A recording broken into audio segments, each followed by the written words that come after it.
Assalamualaikum warahmatullahi wabarakatuh. Selamat pagi kepada Bapak Haji Ujang, Permana SSMSI yang tidak bisa hadir pada hari ini, juga semua rekan-rekan yang ada di sini saya ucapkan terima kasih. Perkenalkan, saya Dini Nuralimu sebagai moderator sekaligus pemateri, dan di samping saya ada Salma, Isti, dan Intan.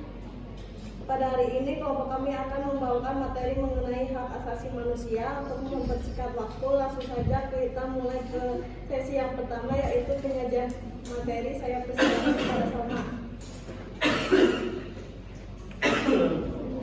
Oke, langsung saja. Di sini ada pengertian hak asasi manusia.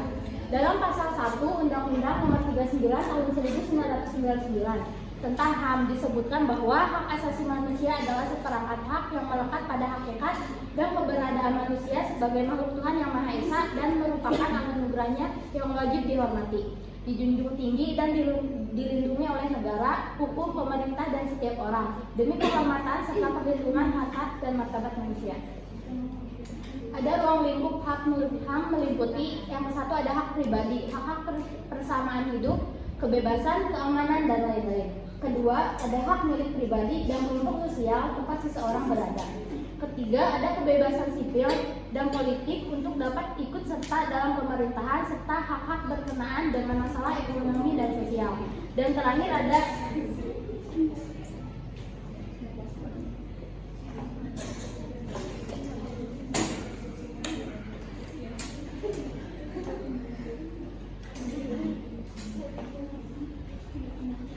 selanjutnya ada Komnas HAM, adalah lembaga mandiri yang kedudukannya setingkat dengan lembaga negara lainnya yang berfungsi untuk melaksanakan pengkajian, penelitian, penyuluhan, pemantauan, dan mediasi hak asasi manusia.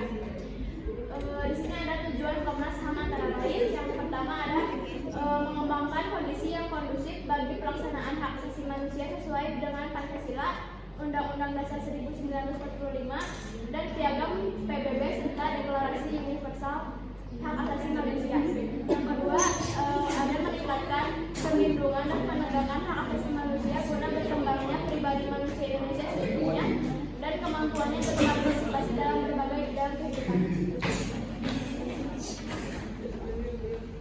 Yang terakhir ada kasus pelanggaran HAM yang bersifat berat, meliputi 1 pembunuhan massal atau genosida, setiap perbuatan yang dilakukan dengan maksud, 2 menghancurkan atau memusnahkan seluruh atau sebagian kelompok bangsa, dan 3 ada pembunuhan sewenang-wenang atau di luar putusan pengadilan, 4 penyiksaan, dan terakhir ada penghilangan orang secara paksa, dan 6 perbudakan atau diskriminasi yang dilakukan secara sistematis.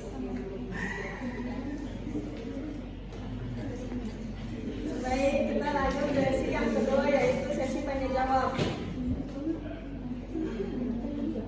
Kami membuka 3 pertanyaan saja, dipersilakan kepada audiens untuk bertanya.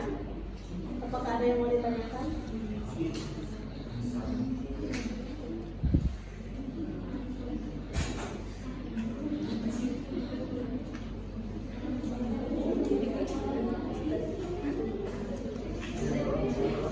Kalau nggak ada yang mau ditanyakan, kami tutup. Kesimpulannya, hak asasi manusia adalah hak yang melekat pada diri manusia yang bersifat kodrati dan fundamental sebagai anugerah dari Tuhan yang harus dihormati, dijaga, dan dilindungi oleh setiap individu. Pelanggaran hak asasi manusia adalah setiap perbuatan seseorang atau kelompok orang termasuk atas negara baik saja maupun tidak membatasi dan atau mencabut hak asasi manusia seseorang atau kelompok orang yang dicabut oleh dan tidak mendampakkan atau dikhawatirkan tidak akan memperoleh penyesalan hukum yang adil dan